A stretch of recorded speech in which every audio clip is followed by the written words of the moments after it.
Video শুরুতে জানাই আপনাদের প্রতি অনেক অনেক ভালোবাসা। আপনারা দেখতে পাচ্ছেন এখানে একটা মোটর রয়েছে। এই মোটরে পানি উঠতেছে না, সেক্ষেত্রে আপনাদের আমি জানাবো। আপনাদের বাসা বাড়িতে যখন মোটরে পানি ওঠে না, তো অনেকটাই কষ্টকর ব্যাপার। আপনারা দেখতে পাচ্ছেন এখানে যে মোটরটা রয়েছে, এই মোটরটা হলো 1.5 ঘোড়া মোটর। সেক্ষেত্রে মোটরে পানি উঠতেছে না, তাই আমরা এই সমস্যাগুলো আপনাদের মাঝে তুলে ধরবো। তো মোটরে যখন পানি ওঠে না, তো অনেকগুলো সমস্যা ফেস করে থাকে। তো এখানে যে সমস্যাটা হয়েছে, সমস্যাটা আমরা ফেস করব আপনাদের মাঝে। আপনারা দেখতে পাচ্ছেন এখানে যে কন্ট্রোলার বক্সটা রয়েছে, কন্ট্রোলার বক্সটা খুবই ভালো, উন্নত মানের। সেক্ষেত্রে মোটরটা রয়েছে, মোটরটা 1.5 ঘন্টা, তাই আমরা চেক করে দেখতে পারলাম মোটরের কোনো সমস্যা নেই।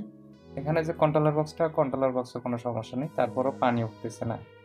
তো কেন পানি উঠতেছে না অবশ্যই ভিডিওতে আপনারা জানতে পারবেন। আপনারা দেখতে পাচ্ছেন এখানে যে মোটরের আউটপুট তারটা রয়েছে, এই তারটা আমরা চেক করে দেখব কি সমস্যা, কেন পানি উঠতেছে না। যেহেতু এখানে মোটরে কোনো সমস্যা নেই, কন্ট্রোলার বক্সের কোনো সমস্যা নেই, তারপরও পানি উঠতেছে না। তো আমরা যতটুকু দেখতে পারলাম, এখানে যে তারটা রয়েছে মোটরের আউটপুট তার, এখানে 3টা তার রয়েছে, একটা হলো হলুদ, আর একটা লাল, একটা হলো সবুজ। সেই সাথে আমরা তার 3টা চেক করে দেখলাম, এখানে লাল তার, সবুজ তার ঠিক আছে, সেক্ষেত্রে হলুদ তারটা এটা সমস্যা হয়ে গেছে। তাই আমরা নতুন করে আবার কানেকশন করে নিলাম। তো এটাই সমস্যার কারণে পানি উঠতেছে না। তাই আপনাদের আমি সাজেস্ট করব, আপনারা যখন বাসা বাড়িতে এইরকম যদি মোটরে পানি না ওঠে, আপনারা অবশ্যই একটা মিটার দিয়ে আপনারা চেক করে আপনারা ইজিলিভাবে কাজগুলো করতে পারবেন। আর যখন কাজগুলো করবেন অবশ্যই লাইনগুলো বন্ধ করে কাজগুলো করে নেবেন, এতে করে কোনো প্রকারের সমস্যা হবে না। লাইন থাকা অবস্থায় যদি আপনারা কাজ করে ফেলেন, যে কোনো সময় দুর্ঘটনা হতে পারে। তো এই দিকে একটু সাবধানতা অবলম্বন করবেন। আপনারা দেখতে পাচ্ছেন এখানে যে কন্ট্রোলার বক্সটা রয়েছে, কন্ট্রোলার বক্সে আমরা শর্ট করে কানেকশন করে তারপরে আমরা চেক করে দেখলাম। যেহেতু এখানে তারের সমস্যা, আর কোনো সমস্যা নয়। মোটরে যখন পানি যখন ওঠে না, তো অনেকগুলো সমস্যা ফেস করে থাকে। তাই আমরা একটা সমস্যাই যেহেতু পেয়ে গেছি, তাই আমরা আপনাদের মাঝে এই সমস্যাটার সমাধান বলে দিলাম। আপনারা দেখতে পাচ্ছেন যেহেতু আমরা শর্ট করে কানেকশন করছি, তাই আমাদের মোটরে অবশ্যই পানি উঠতেছে, আমাদের এম্পিয়ারগুলো শো করছে। আপনারা দেখতে পাচ্ছেন প্রায় 10 এম্পিয়ার থেকে 82 পয়েন্ট পর্যন্ত চলে গেছে, প্রায় 11 এম্পিয়ার। তা আমাদের মোটরে পানি উঠতেছে, আর কোনো সমস্যা নেই। এখানে শুধু সমস্যা হয়েছিল যে হলুদ তারটা রয়েছে, এই হলুদ তারে সমস্যা হয়েছিল, তাই আমরা মিটার দিয়ে চেক করে আমরা সমস্যাগুলো সমাধান করে ফেললাম। তা আপনারা বাসা বাড়িতে অবশ্যই এরকম করে কাজগুলো করবেন। আর যখন কাজগুলো করবেন, শুধু যে তারের যে সমস্যা তা না, অনেক সময় কন্ট্রোলার বক্সের যে ডিভাইসগুলো রয়েছে, এই ডিভাইসে যে কোনো সমস্যা হতে পারে। সেক্ষেত্রে মোটরে পানি উঠতেছে না। তারপরে যে নিচে মোটর থাকে, তো মোটরেও সমস্যা হতে পারে, তারের যে জয়েন্টগুলো, সেই জয়েন্টগুলোর সমস্যা হতে পারে। তো এরকম অনেকগুলো সমস্যা ফেস করে থাকে। এখানে যে মোটরটা রয়েছে 1.5 ঘোড়া মোটর, তো এখানে যে পানি উঠতেছে না শুধু ওই তারের সমস্যার কারণে এই সমস্যাটা হয়েছিল, তাই আমরা সমস্যার সমাধান করে নিলাম। এই ভিডিও যদি আপনাদের ভালো লাগে অবশ্যই লাইক, কমেন্ট, শেয়ার, সাবস্ক্রাইব করে সাথে থাকবেন। আর আপনাদের মতামত অবশ্যই কমেন্টে জানিয়ে দেবেন। প্রিয় বন্ধুরা, কি অবস্থা সবার? আশা করি আপনারা সকলে ভালো আছেন। আজকের ভিডিওতে আপনারা দেখতে পারবেন এখানে একটা হিটার জগ রয়েছে, অনেকেই কেতলি বলে থাকে। এই জগের মধ্যে আগে সুন্দরভাবে পানি হিট হয়েছিল, এখন হিট হয় না। কেন হিট হয় না অবশ্যই ভিডিও প্রথম থেকে শেষ পর্যন্ত দেখতে থাকুন। এই ভিডিও দেখলে আপনাদের বাসা বাড়িতে হিটার জগগুলো আপনারা নিজেরাই ইজিলি ভাবে মেরামত করতে পারবেন। সেই সাথে আমরা একটা মিটার নিয়েছি, মিটারটা দেখতে পাচ্ছেন। এই মিটার দিয়ে আমরা এখানে যে জগে 2টা কানেক্টর রয়েছে, কানেক্টরগুলো আমরা চেক করে দেখব। অনেকেই কানেক্টর বলে, অনেকেই ব্যাস বলে, যেটাই বলুক না কেন, তাই আমরা চেক করে দেখতেছি। জগের সাথে যে কানেক্টর রয়েছে এটা চেক করে দেখতেছি। সেই সাথে যে নিচের যে অংশ আছে, তো এটাতে আমরা যে নিচের কানেক্টর সেটাও আমরা চেক করে দেখব। তো আমরা যতটুকু দেখতে পারলাম, জগের সাথে যে কানেক্টর এটা কোনো প্রকার সমস্যা নেই। নিচের যে পার্টটা রয়েছে, তো এটাতে যে কানেক্টর রয়েছে, তো এটা আমরা চেক করে দেখব এটা সমস্যা আছে কিনা। সেই সাথে আপনাদের বলতে চাই, আপনারা শুধু এখানে যে কানেক্টর গুলো চেক করবেন তা না, তো অনেক সময় কয়েলের সমস্যা হয়ে থাকে, কয়েলও চেক করে দেখবেন। যদি এই 3টা জিনিসের মধ্যে কোনো প্রকার সমস্যা হয়ে থাকে, তাহলে অবশ্যই চেঞ্জ করে আবার নতুন জিনিস লাগিয়ে নেবেন, এতে করে কোনো প্রকার সমস্যা হবে না। তো অনেক সময় কেবলটা সমস্যা হতে পারে, সেক্ষেত্রে আপনারা কেবলটাও চেক করে দেখবেন কোনো প্রকার সমস্যা আছে কিনা। তাই আমরা সবকিছু চেক করে দেখতে পারলাম। এখানে যে জগের যে নিচের অংশ আছে, এই নিচের অংশে যে ব্যাসটা রয়েছে কানেক্টর, এই কানেক্টরটা নষ্ট হয়ে গেছে, সেক্ষেত্রে আমরা চেঞ্জ করে ফেলবো। আপনারা দেখতে পাচ্ছেন অলরেডি আমরা খুলে নিয়েছি, এখন আমরা নতুন একটা কানেক্টর লাগিয়ে নিব।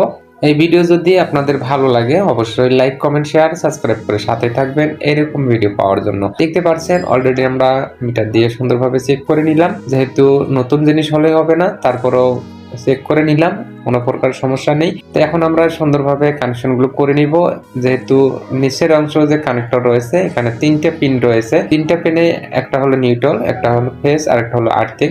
যেহেতু 3টা তার রয়েছে, 3টা তারেই আপনারা সুন্দরভাবে কানেকশনগুলো করে নেবেন। এতে করে কোনো প্রকার সমস্যা হবে না। ইজিলি ভাবে আপনাদের হিটার জগগুলো ভালো হয়ে যাবে। আপনারা দেখতে পাচ্ছেন আমরা তারগুলো সুন্দরভাবে কানেকশন করে নিচ্ছি। আপনারা লুজ ফিটিং করবেন না, অবশ্যই সুন্দরভাবে টাইট ফিটিং করে নেবেন। লুজ ফিটিং থাকলে যে কোনো সময় শর্ট সার্কিট হতে পারে।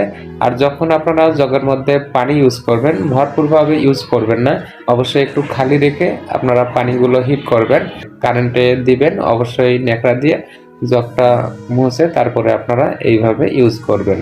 এতে করে ট্রাক্টরগুলো নষ্ট হবে না, অনেকদিন টেকসই মজবুত হবে। আমাদের কাজগুলো করা শেষের দিকে আমরা কানেকশন অলরেডি করে ফেলছি। আশা করি আমাদের জগটা আগের মতো হয়ে যাবে, এতে করে কোনো প্রকার সমস্যা হবে না। আর এই কানেক্টরগুলো আপনারা যে কোনো ইলেকট্রনিক্সের দোকানে আপনারা পেয়ে যাবেন। আর এটা যে তেমনটা দাম, খুবই কম দাম। আপনারা অবশ্যই এই কানেক্টরগুলো সংগ্রহ করে আপনারা কানেকশনগুলো করে নেবেন। আর সেই সাথে আপনারা অবশ্যই কয়েলটা চেক করে দেখবেন কয়েলের কোনো সমস্যা আছে কিনা। এই কাজগুলো করলে আপনাদের যে হিটারগুলো রয়েছে, এই হিটারগুলো কোনো প্রকার সমস্যা হবে না, ইজিলি ভাবে কাজ হয়ে যাবে। আপনারা দেখতে পাচ্ছেন অলরেডি আমাদের হিটার জগটা কানেকশন হয়ে গেছে, লাইনটা পাচ্ছে, সেই সাথে আমরা দেখতেছি। তো অলরেডি এখন পানি গরম হয়ে যাবে। ভিডিওটা ভালো লাগলে লাইক দিয়ে সাথে থাকবেন। আল্লাহ হাফেজ। প্রিয় বন্ধুরা, আশা করি আপনারা সকলে ভালো আছেন। আপনারা দেখতে পাচ্ছেন এখানে একটা ফ্যান রয়েছে। এই ফ্যানটা কয়েকদিন থেকে কটকট শব্দ করতেছে।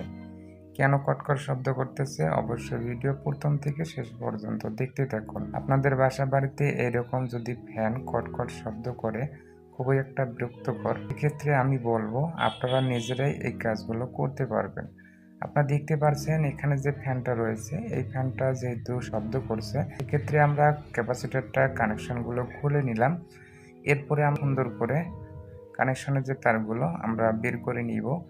তারপরে আমরা 3টা নাট দিয়ে সুন্দরভাবে হ্যামার দিয়ে আস্তে করে বাড়ি দিয়ে আমরা উপরের বা নিচের যে পার্টগুলো রয়েছে খুলে ফেলবো।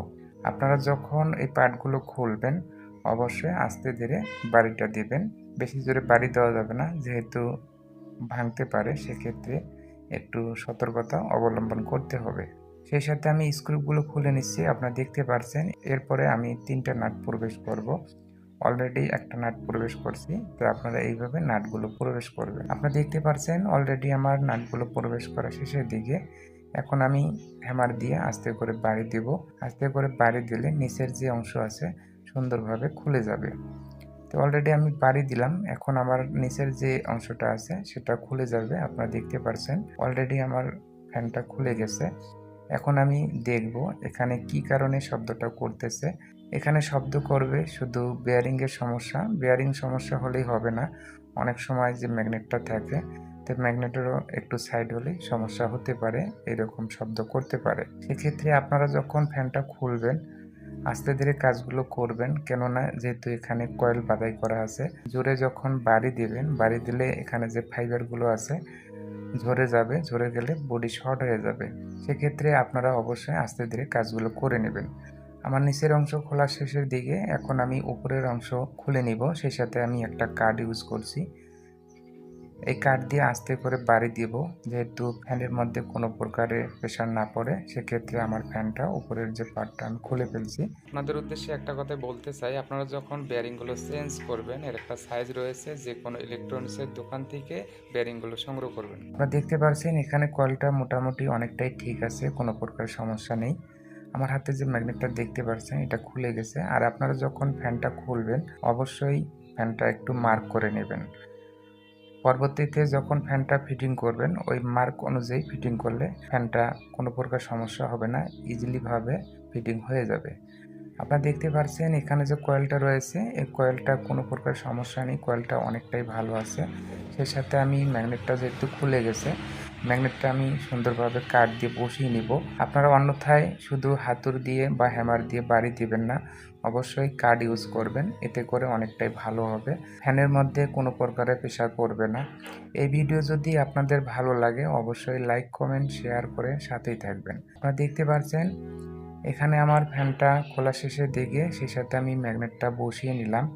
এখন আমি কয়েলটা সুন্দরভাবে দেখব কোথাও বাজে কিনা। যতটুকু দেখলাম ম্যাগনেটটা একটু সাইড হয়ে গেছে, সেই ক্ষেত্রে আমি সমান করে বসে নিলাম। তো আপনারা এইভাবে কাজগুলো করবেন। সেই সাথে আমি পুলার দিয়ে বেয়ারিংগুলো খুলতেছি, আপনারা দেখতে পাচ্ছেন।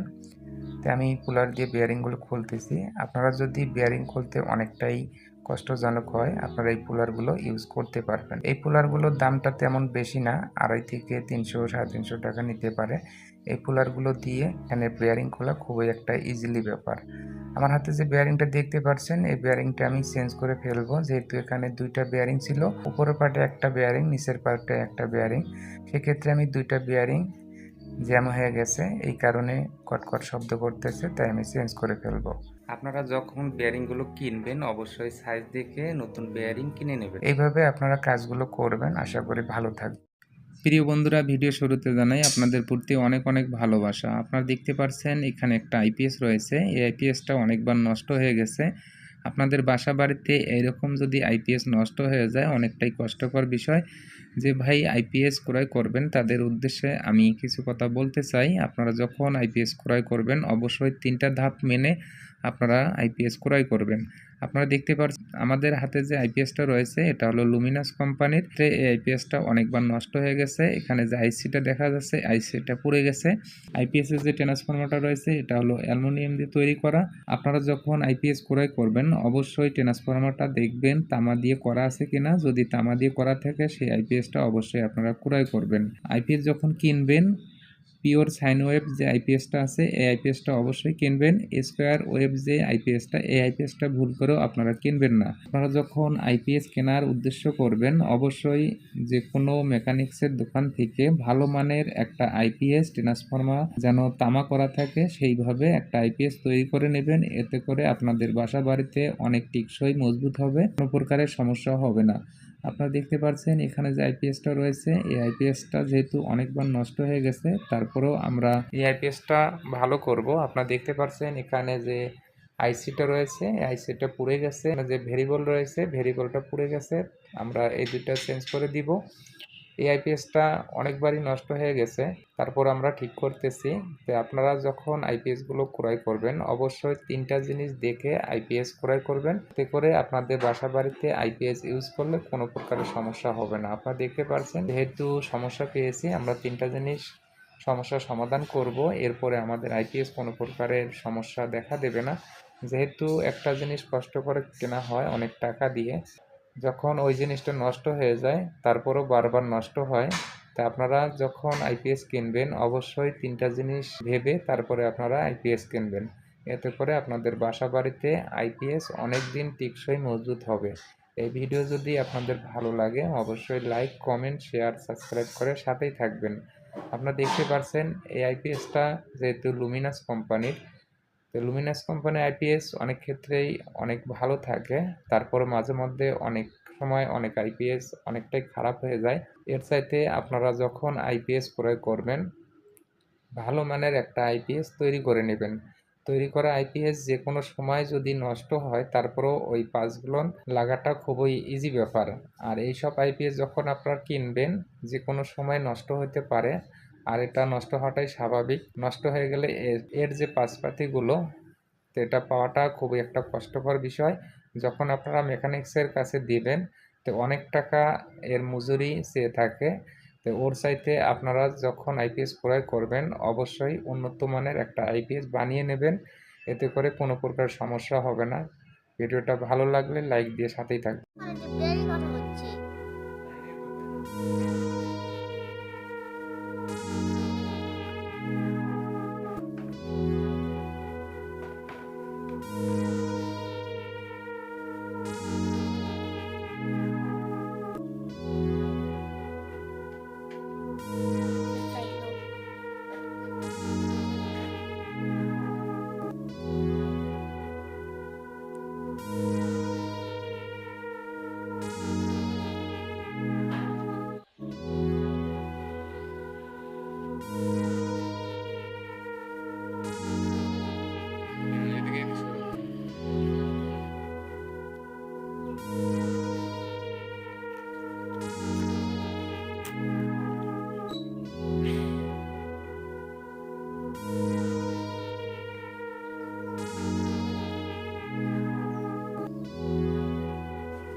হয়ে গেছে।